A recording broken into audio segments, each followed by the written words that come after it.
Bonjour à tous, merci à vous d'être avec nous sur notre site internet paca.france3.fr et sur notre site, sur notre page Facebook France 3 Provence-Alpes pour assister à un débat qui concerne la 5e circonscription du département des Bouches-du-Rhône, un débat sur lequel vous pouvez d'ores et déjà intervenir via vos commentaires. 5e circonscription des Bouches-du-Rhône qui regroupe le 4e arrondissement de la cité phocéenne et une partie des 5e et 6e arrondissements de Marseille. La députée socialiste Marie-Arlette Carlotti a décidé de ne pas se représenter, mais il y a 23 candidats inscrits. La nature a horreur du vide. C'est un record battu. 4 d'entre eux sont sur notre plateau. Bonjour, merci à vous d'avoir accepté notre invitation. Bonjour. Yves Morenne pour les Républicains. Bonjour Monsieur Morenne. Bonjour. Merci d'être là. Henrique Davy pour la France Insoumise. Merci d'avoir accepté notre invitation. Docteur Desilles, bonjour. Merci. Vous représentez le Parti Socialiste, encore que... Parti radical de gauche. Parti radical de gauche, investi par le Parti Socialiste, encore que. Il y a de la confusion, on va y revenir dans un instant. Et Jean-François Luc, bonjour Monsieur Luc, bonjour. Pour le Front National. 23 candidats, ça fait effectivement beaucoup de monde, avec beaucoup de confusion. Je pense entre autres au Parti Socialiste, où 2 candidats revendiquent l'investiture du Parti Socialiste. Christophe Madrol dit « c'est moi qui ai été investi ». D'ailleurs, Monsieur Cambadélis le crie haut et fort sur tous les toits, et le PS13, la fédération ici dans les Bouches-du-Rhône, dit que c'est vous. Alors on en est où ? Donc bonjour, merci de m'avoir invité pour ce débat pour l'élection législative. Je tiens à préciser d'abord que je suis en premier lieu le candidat du Parti radical de gauche. Donc investi par le Parti Socialiste, soutenu par le Parti Socialiste. Quand on reçoit la liste des investitures, vous êtes clairement cité, c'est écrit, oui, vous êtes investi par le Parti Socialiste, oui. Et vous êtes effectivement membre du PRG. Voilà, c'était à la suite de la défection de Madame Carlotti, la défection surprise. On a simplement fait valoir l'accord national entre le Parti Socialiste et le Parti radical de gauche. Donc, je tiens aussi à préciser que M. Madrol a essayé vainement de récupérer le logo du parti pour lequel je milite. Il a l'autorisation de M. Cambadélis. Et il nous a envoyé un courrier, une vidéo. Monsieur Cambadélis n'engage que sa parole propre, puisqu'ils ont des statuts au Parti Socialiste. Ils ont une commission d'investiture. La commission d'investiture a accordé le soutien du parti à ma candidature. Donc le Parti Socialiste tient 2 types de langage. Moi je suis respectueux des statuts des partis partenaires et également des militants. Si Monsieur Madrol a le numéro de téléphone de Monsieur Cambadélis pour essayer d'avoir des passe-droits, ça le regarde. Alors, vous êtes membre du PRG, mais membre du PRG version Lisette Narducci, c'est-à-dire proche de Jean-Claude Gaudin ou pas ? Je suis radical de gauche, centre-gauche. Ma question, est-ce que vous êtes membre du PRG proche oui. de Lisette Narducci, qui fait partie de la majorité de Jean-Claude Gaudin ou pas ? Pour la petite histoire quand même, c'est que en tant qu'ancien délégué régional des jeunes radicaux de gauche, j'avais tenu des propos et une position contre le rapprochement des listes du PRG et de l'UMP à l'époque. Voilà, j'ai fait mon travail de dénonciation. Ça n'a pas changé aujourd'hui. Ça n'a pas changé, voilà. Bon, voilà, il en est. Ça fait rire Monsieur Jean-François Luc. Voilà, il est ce qu'il est. Du coup, il faut continuer à travailler. Voilà. Même type de confusion, Monsieur Morenne. Maurice Dinocera, membre de l'UDI. Alors il s'est mis en congé de l'UDI, mais il fait partie de la majorité auquel vous appartenez. Vous êtes même le chef, le responsable de la majorité au sein de l'exécutif municipal. Il est adjoint au maire de Marseille. Ça aussi, ça crée de la confusion. Oui, c'est vrai que de toute façon, 23 candidats, ça crée la confusion. En même temps, le débat démocratique est toujours vivifiant. Je connais Maurice Dinocera depuis 30 ans, je lui garde mon amitié. Il a souhaité soutenir Emmanuel Macron à l'élection présidentielle et il se revendique clairement dans cette élection comme un soutien de la majorité présidentielle. Donc, j'allais dire, il est correct. Il s'est positionné clairement pour Emmanuel Macron. Moi, j'ai l'investiture des Républicains et de l'UDI.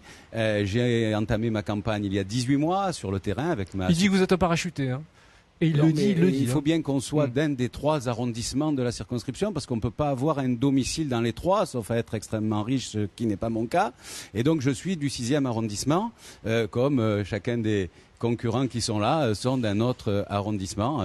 Et chaque arrondissement représente d'ailleurs à peu près un tiers des inscrits de la circonscription. Donc toutes choses égales par ailleurs. Mais ce qui est important, c'est d'avoir pendant 18 mois, fait campagne sur le terrain. Je l'ai fait avec ma suppléante Marine Pustorino, avec le soutien de Jean-Claude Gaudin et de Bruno Gilles. Clairement, j'ai l'investiture des Républicains et de l'UDI. Donc, il y a plutôt de la clarté de notre côté dans une situation qui, il est vrai, est par ailleurs un peu confuse. Haute confusion, effectivement, vous venez de le dire. Oui, c'est très confus dans cette circonscription-là. Il faut dire les choses clairement. Pendant la campagne des présidentielles, il y a Isabelle Pasquet, la communiste, ancienne sénatrice, qui a fait une campagne pour Jean-Luc Mélenchon et pour la France insoumise, finalement, et qui se retrouve candidate contre vous, Monsieur Davy. Alors il y a eu des accords dans certaines circonscriptions. Pourquoi n'y a-t-il pas eu d'accord entre le PC et la France insoumise dans cette circonscription en particulier ? Alors avant de répondre à votre question, je voudrais revenir sur la confusion d'ensemble. Et je pense qu'il y a quelque chose de politique dans tout ça. C'est-à-dire qu'il y a un vieux monde qui est en train de s'effondrer. Pourquoi ? Parce que pendant des années, les politiques dites de gauche, et on voit bien avec Hollande, et finalement la politique d'Hollande a été finalement menée par une émissaire grise qui était Macron, qui maintenant se revendique du centre. Les politiques de Hollande ressemblent à s'y méprendre à celles de Sarkozy. On va y revenir. Il y aura des questions spécifiques sur des thématiques de campagne. Non, mais attendez.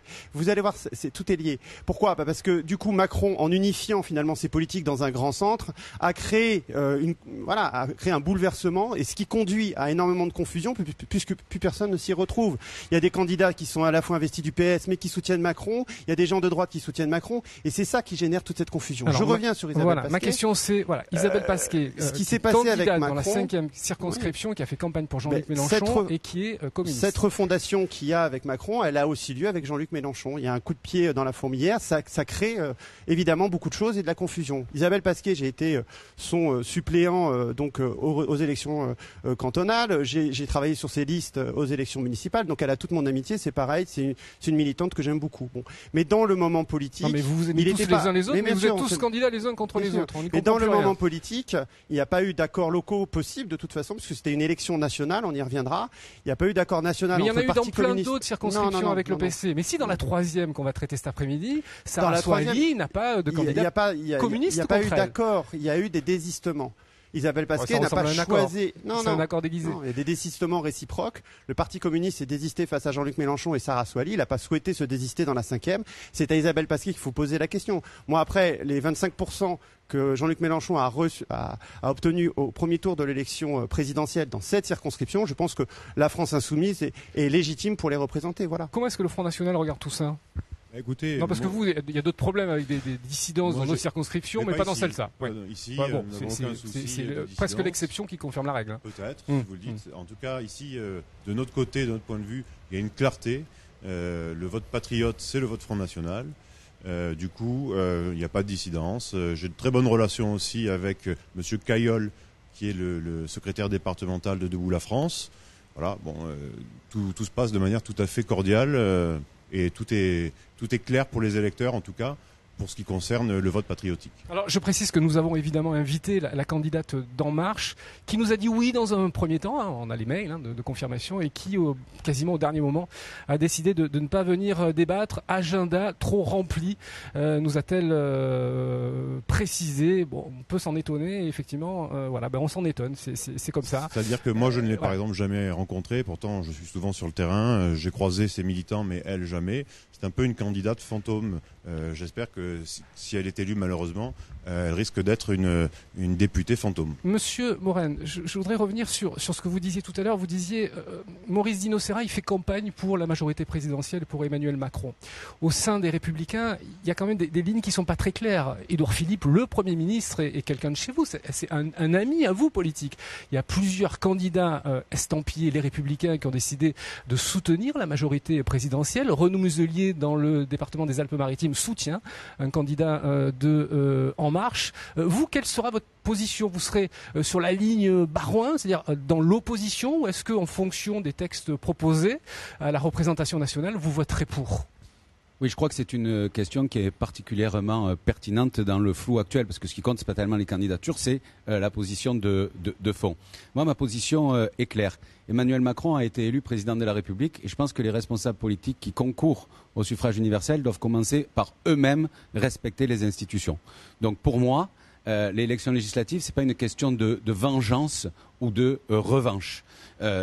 Si je suis élu député dans cette circonscription, j'aurai à l'Assemblée nationale une attitude ouverte, constructive. Si je devais résumer, je dirais pas de ralliement, mais constructif. Pourquoi pas de ralliement ? Parce que d'abord il y a des différences, et on va en parler lorsque vous allez nous questionner sur le fond, mais également parce que si un jour tous les raisonnables du centre droit au centre gauche se mettaient ensemble, l'alternance qui vient toujours, et c'est heureux en démocratie, aurait lieu en faveur d'un populiste d'extrême gauche ou d'extrême droite, ce qui ne me paraît pas souhaitable pour le pays. Donc être constructif, ouvert, mais pas rallié. Si vous voulez, 2 exemples très simples en une phrase. Si le président de la République soumet à l'Assemblée nationale une réforme du Code du travail qui allège véritablement le fardeau de contraintes qui pèse sur les entrepreneurs, les commerçants, les artisans, les professions libérales, eh bien, nous le voterons puisque c'était dans notre programme. En revanche, s'il propose ce projet fou qui a l'air d'être le sien, d'augmentation de 1,7% de la CSG, 20 milliards d'impôts en plus qui pèseraient essentiellement sur les petits retraités, eh bien, nous nous y opposerons chaque fois uniquement par rapport à l'idée que nous nous faisons de l'intérêt général. Même question à vous, Monsieur Desilles. Quelle sera votre position par rapport à la majorité présidentielle si vous êtes élu à l'Assemblée nationale ? Il faut respecter effectivement le choix des électeurs d'avoir porté à la présidence de la République Monsieur Emmanuel Macron. Il ne faut pas pour autant se priver d'esprit critique, même si nous devons collaborer à la réussite de ce gouvernement, parce que la France, le sort de la France en dépend sur les 5 prochaines années. Mais il faut garder un esprit critique et constructif, comme disait Monsieur Morel. Oui, en effet, nous sommes des républicains, nous sommes des citoyens responsables en premier lieu. Nous pensons à nos concitoyennes et nos concitoyens. Parce que chez vous aussi, au sein de la gauche, social-démocrate, pour prendre un titre générique, chez les socialistes, il y a des gens qui ne sont pas du tout disposés à soutenir. Dans l'actuel gouvernement, je tiens à préciser que nous avons deux ministres issus du Parti radical de gauche, Madame Annick Girardin, ministre de l'Outre-mer, et Monsieur Jacques Mézard, ministre de l'Agriculture. Donc, je suis issu d'une formation politique de centre-gauche réformiste, et si on prend des individus, des personnages de notre formation, c'est que nous avons une plus-value pour la France et pour nos concitoyens. Je vous en prie, j'allais vous poser à peu près la même question, mais je me doute un peu de la réponse, c'est que vous serez dans l'opposition, quoi qu'il arrive. On sera dans l'opposition, pas forcément dans l'opposition stérile, mais en tout cas dans l'opposition, puisque la politique d'Emmanuel Macron, tant sur l'écologie, sur le social et sur la démocratie, nous convient pas. Donc forcément, on sera grandement dans l'opposition, et à mon avis, on sera une des forces d'opposition principales. Moi, j'ai quand même une question à vous poser, c'est que Emmanuel Macron souhaite réformer le Code du travail, il l'a dit, mais il souhaite le réformer par ordonnance. Et pour ça, il a besoin de la majorité à l'Assemblée nationale pour pouvoir entamer cette procédure de réforme particulière par ordonnance. Ce qui est la grande différence avec le 49.3. Ce qui est la grande différence avec le 49.3. La question simple que je vous pose, c'est est-ce que vous voterez la confiance à Emmanuel Macron pour cette réforme? Vous avez déjà le texte rédigé de l'ordonnance exacte? Non, ce n'est pas l'ordonnance. On peut être pas d'accord. Monsieur Davy, vous avez posé une question. Normalement, c'est moi qui les pose, mais il n'y a pas de problème. Non, mais c'est une bonne question. Je vous remercie d'avoir posé. Ils vont vous répondre. Mais juste avant, je voudrais qu'on entende sur le rôle des députés Front National si vous êtes élus par rapport à la politique qui sera proposée par le gouvernement. Là, c'est clair, net et tranché. On sera dans l'opposition et après, ils répondront à votre question. Tout à fait. Je crois qu'une donnée importante que nos téléspectateurs doivent comprendre, c'est qu'il ne faut pas laisser les pleins pouvoirs à Emmanuel Macron et à l'espèce d'alliance centriste, le centre mou qu'il a co-organisé avec la droite et avec la gauche. C'est une alliance qu'on a déjà connue en fait. On appelait ça à l'époque de Sarkozy l'UMPS. Aujourd'hui, c'est La République en marche, mais peu importe. Aujourd'hui, on voit que la seule opposition sur des questions de fiscalité. Alors, je me réjouis que M. Morel ait parlé effectivement de la défense des artisans, des petits commerçants. C'est tout à fait notre ligne depuis très longtemps, puisque Jean-Marie Le Pen était déjà député à l'époque poujadiste.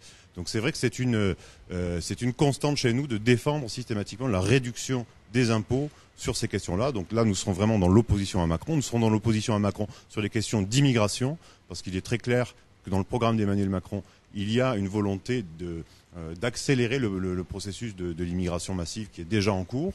Nous serons également opposés à Emmanuel Macron sur la dérégulation des lois concernant et de la protection du travail.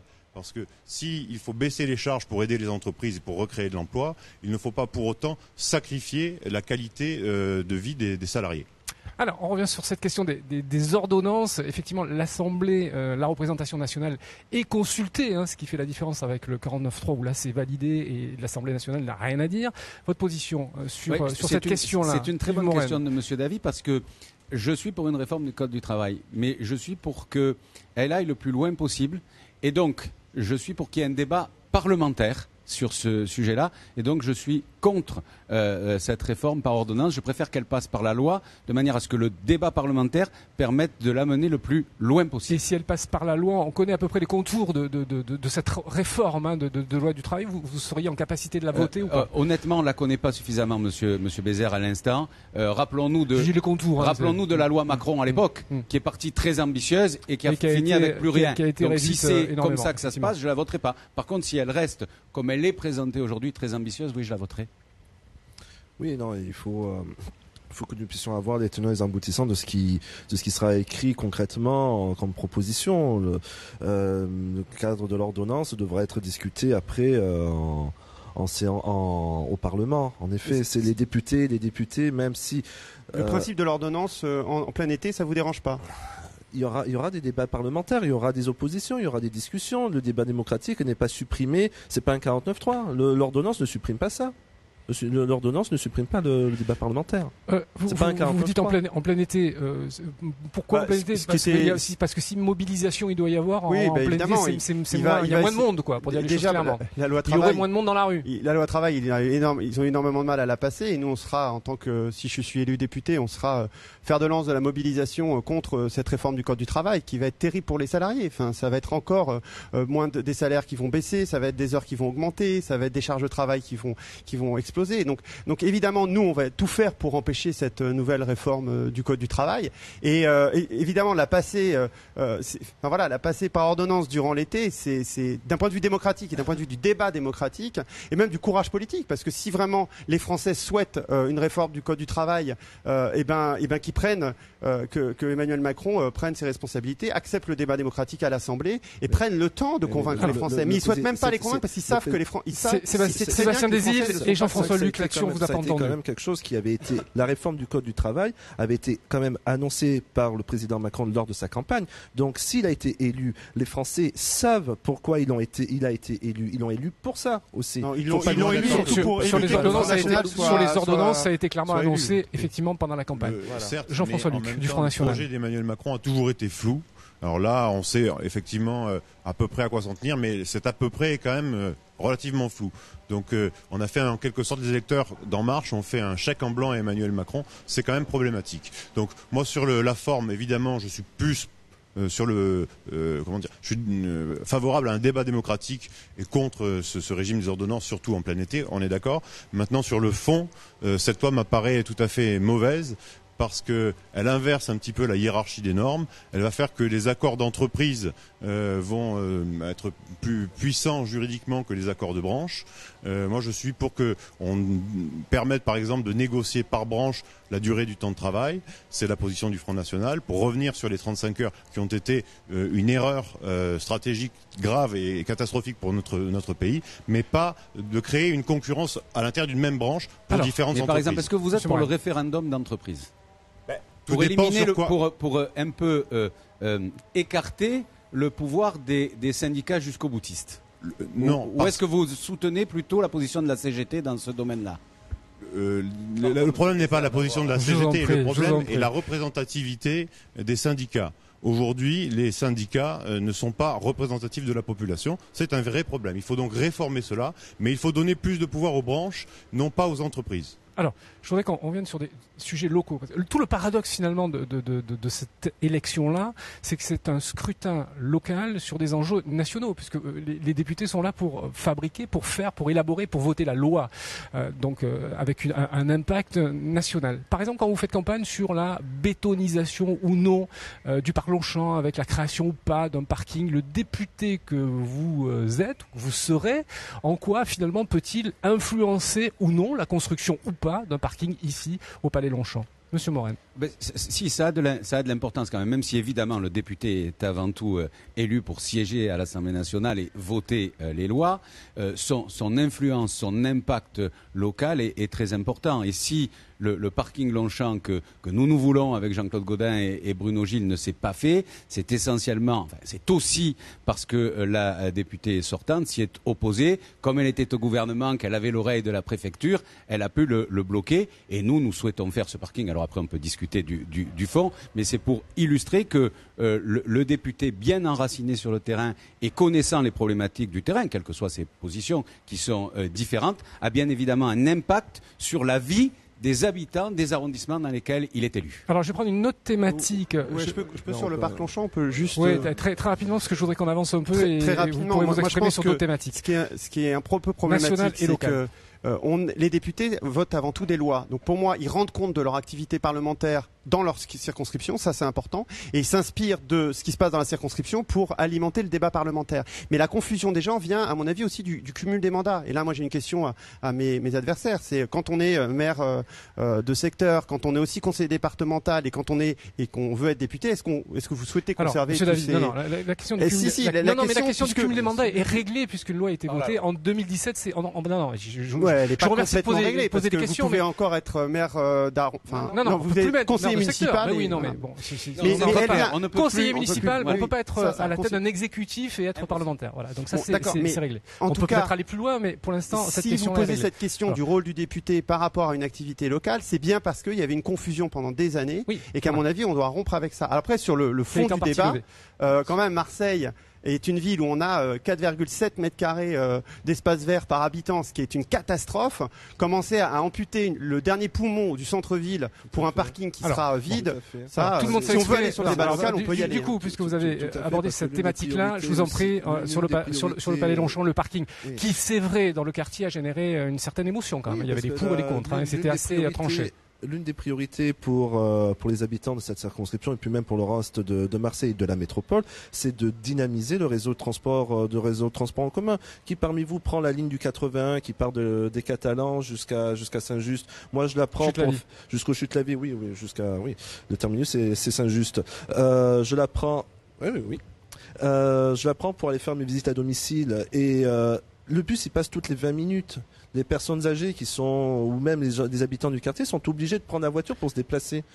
Donc on refait un parking qui, comme va être à la Blancarde, il va être à moitié vide, c'est que des gens de passage, et on va bétoniser, on va faire encore le règne du tout voiture à Marseille, donc on a besoin de modifier les habitudes de transport sur Marseille et sur l'aire de la métropole. Jean-François Luc. Sur cette question, effectivement, moi je suis plutôt favorable un référendum local pour que la population puisse s'exprimer, parce que c'est vrai qu'à Marseille il manque deux choses, c'est une ville magnifique mais dans laquelle il manque des places de parking et évidemment des espaces verts. Donc là c'est quand même une question qui devrait être selon moi tranchée par la population. Cela étant, si vous me permettez, j'élargis un peu le propos, puisqu'on sera député de la nation, il faut prendre un petit peu de hauteur et profiter de cette thématique pour parler de l'écologie, parce que c'est aussi un enjeu important pour les Marseillaises et les Marseillais, parce que l'air que l'on respire, la nourriture que l'on consomme conditionne la santé des habitants de Marseille. Et donc ça, je pense qu'il y a une véritable attention à porter sur ces sujets-là. Il faut également tenir compte d'un fait important, c'est que l'écologie, a aussi un caractère identitaire, si vous permettez. Oui, très rapidement, parce que je voudrais qu'on avance un peu. Le problème, c'est que vous développez une thématique qui a elle seule nécessite une émission complète. Et encore, je suis pas sûr qu'on réussisse à faire le tour. Je veux bien, mais voilà, on est tous attachés à nos paysages, aux calanques à Marseille, à l'arrière-pays marseillais, à l'arrière-pays provençal. Voilà, et on ne veut pas le voir se dégrader, bétoniser ou incendier. Il ne fallait pas que le Front National s'oppose au parc national des Calanques, si vous êtes tant que ça pour la protection des Calanques. Alors, sur votre circonscription, enfin sur cette circonscription, sur la 5e, il y a deux hôpitaux marseillais qui appartiennent à ce qu'on appelle l'assistance publique hôpitaux de Marseille, la PHM, qui sont deux grands hôpitaux, l'hôpital de la Timone et l'hôpital de la Conception. Vous le savez, Emmanuel Macron a dit 150 000 fonctionnaires en moins. François Fillon, qui n'a pas été qualifié au deuxième tour, a dit 500 000 fonctionnaires en moins. Bon, alors c'est pas trop détaillé, on ne sait pas trop où ils vont aller les chercher ces fonctionnaires-là, mais peut-être que la fonction publique hospitalière risque d'être touché. Quel est votre sentiment par rapport à ça? Il ne faut pas toucher à la fonction publique hospitalière. L'État a abandonné l'hôpital public et les 35 heures ont tué l'hôpital public. Si l'assistance publique des hôpitaux de Marseille, en particulier à Timone et la Conception, mais également Nord, connaissent tant de difficultés, malgré l'extraordinaire dévouement des personnels soignants, infirmières et aides-soignantes, et l'extraordinaire compétence des médecins, c'est parce que l'État n'a pas joué son rôle. Et donc, pour répondre précisément à votre question, la réduction du nombre de fonctionnaires que nous calibrons maintenant chez les Républicains et l'UDI à 350 000 sur 5 ans, ne doit toucher ni l'hôpital public, ni les forces de sécurité, police, gendarmerie et militaires. Les collectivités locales ? Les collectivités locales devront faire un effort, évidemment. Alors sur l'hôpital public, je suis assez bien placé pour connaître la situation, puisque ma femme est médecin à l'hôpital public, et la situation est catastrophique. Enfin, des burn-out. Hier, on a fait un débat, il y a une aide-soignante qui a dit qu'après un burn-out, elle avait arrêté de travailler, maintenant elle travaille dans les crèches. Les gens sont dans un épuisement, on ne l'imagine pas. Et ça, il y a plusieurs raisons. D'abord l'emploi, évidemment, il faut plus d'emplois. Non seulement il ne faut pas en supprimer, mais il en faut plus. Mais aussi la déstructuration de l'hôpital public. C'est-à-dire qu'avec la nouvelle politique de santé qui a été menée par la droite comme par la gauche, on ferme les petites structures pour tout regrouper à un endroit. Et écoutez les soignants, ils vous disent que c'est vraiment pas la solution. On se retrouve avec des trajets dans tous les sens, avec des services qui sont énormes du coup à la Timone et plus de services dans l'hôpital Nord. Et donc c'est toute cette déstructuration de l'hôpital public sur lequel il faut revenir. Et dernier point qui a tué tout le monde, c'est la tarification à l'acte. C'est de vouloir faire fonctionner l'hôpital public comme une entreprise privée. Du coup, certaines pathologies sont plus rentables que d'autres et ça aboutit vraiment dans certains services, ça aboutit à des choses qui sont du domaine de l'absurde où on vire certains patients parce qu'ils sont moins rentables que d'autres. Sur le nombre de fonctionnaires à réduire, la France insoumise évidemment est pas du tout dans cette optique-là. Nous, on souhaite accroître le nombre de fonctionnaires. Ni dans la fonction publique hospitalière, ni dans la fonction publique d'État, ni dans la fonction publique territoriale. Alors surtout la fonction publique hospitalière et la fonction publique d'État, évidemment. Là, il faut accroître. Alors, Jean-François Luc, du point de vue des fonctionnaires, c'est clair qu'il ne faut pas toucher aux fonctionnaires de la fonction publique hospitalière. Je suis étonné que M. Morenne dise cela, puisque la RGPP qui a été mise en place à l'époque par les Républicains et l'UMP, le non-remplacement d'un fonctionnaire sur deux. C'est ça, a évidemment impacté la fonction publique hospitalière de manière très grave. Donc je constate qu'encore une fois, quand vous êtes en campagne électorale, vous parlez comme le Front National, mais quand vous êtes au pouvoir, malheureusement... Non, je ne parle pas comme le Front National, parce que je ne voudrais pas être aussi mauvais que Marine Le Pen au débat d'entre-deux tours. Très bien. Donc vraiment, je ne vais pas faire comme le Front National. Vous avez Jean-François Luc, il faut faire avec. C'est mieux d'ailleurs, voilà, c'est bien meilleur. Je vous remercie. Présenter à la présidence de la République. Le fait est que la question... du non-remplacement des fonctionnaires ne doit pas se poser de manière arithmétique. Il faut être à la fois responsable parce qu'il faut avoir une politique de gestion responsable. On ne peut pas non plus avoir des dépenses de l'État qui enflent de manière irresponsable, donc sans vraiment tenir compte de la réalité. Mais pour autant, il y a des secteurs qu'il faut préserver, l'hôpital, la santé tout simplement, la justice, la police et l'armée. Oui, Sébastien Dezille pour le PRG. Merci. Donc sur la question de la fonction publique hospitalière, il n'y a jamais été question de réduire le nombre de fonctionnaires dans ce secteur-là, en tout cas. En effet, comme disait M. Davy, il faut augmenter le nombre de postes d'infirmières, d'aides-soignantes, de médecins également. Que les internes de médecine soient mieux formés. Parce qu'on a augmenter le numerus clausus. On a augmenté le numerus clausus, mais aussi augmenter le nombre du poste d'interne, parce que le nombre du numerus clausus qui augmente, c'est aussi le nombre d'internes qu'il faut former, qu'il faut payer le financement de la formation. Et après, si on extrapole un peu, il faut également penser au secteur libéral et dans les déserts médicaux où on a besoin d'infirmiers, d'aides-soignants, de kinés, de médecins partout en France. Et c'est là aussi que le boulot de député trouve aussi tout son sens. C'est que nous partons de problématiques locales pour après représenter, l'information. Le but d'un député aussi, c'est d'être le représentant du peuple, de tous les Français, où qu'ils vivent, où qu'ils habitent. Et si on doit... À ce propos, le docteur Chavet, qui part à la retraite, ou qui part en tout cas en juin au Chutes la Vie, il faudrait trouver quelqu'un pour le remplacer. Vous parliez des déserts médicaux, ça concerne parfois aussi nos quartiers ici dans cette circonscription. Les Chutes la Vie ont un gros problème de présence de médecins si vous êtes généralistes. jeune médecin et que vous voulez vous installer au Chute-la-Vie, qui est un quartier extrêmement sympathique. Ouais. Voilà, l'annonce est faite. Alors les fonctionnaires, s'il faut en supprimer, il faut les supprimer où?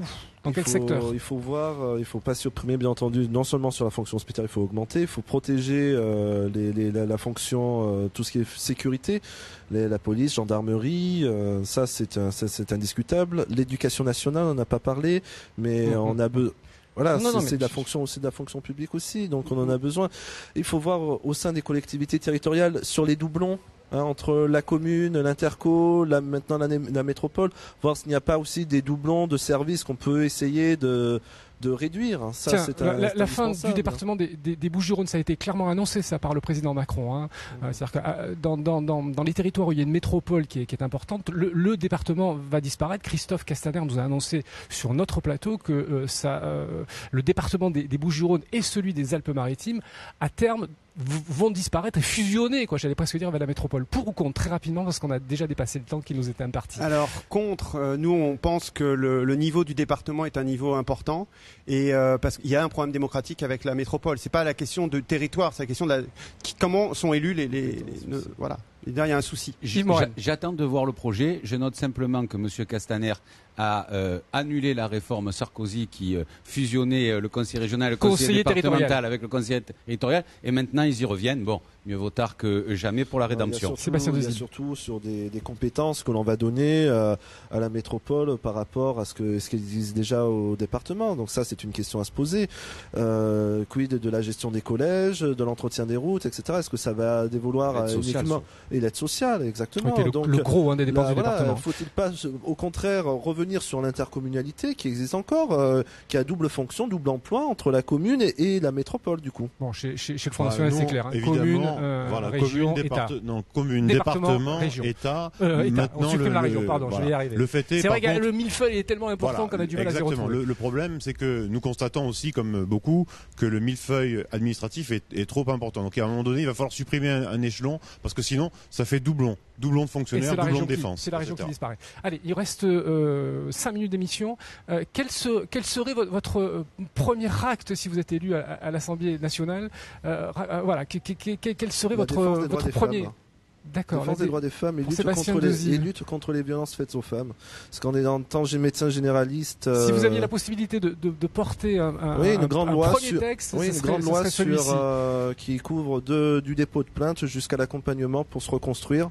Parce qu'en étant médecin généraliste, j'ai été amené à rencontrer malheureusement des femmes victimes de violences pour la rédaction des certificats médicaux.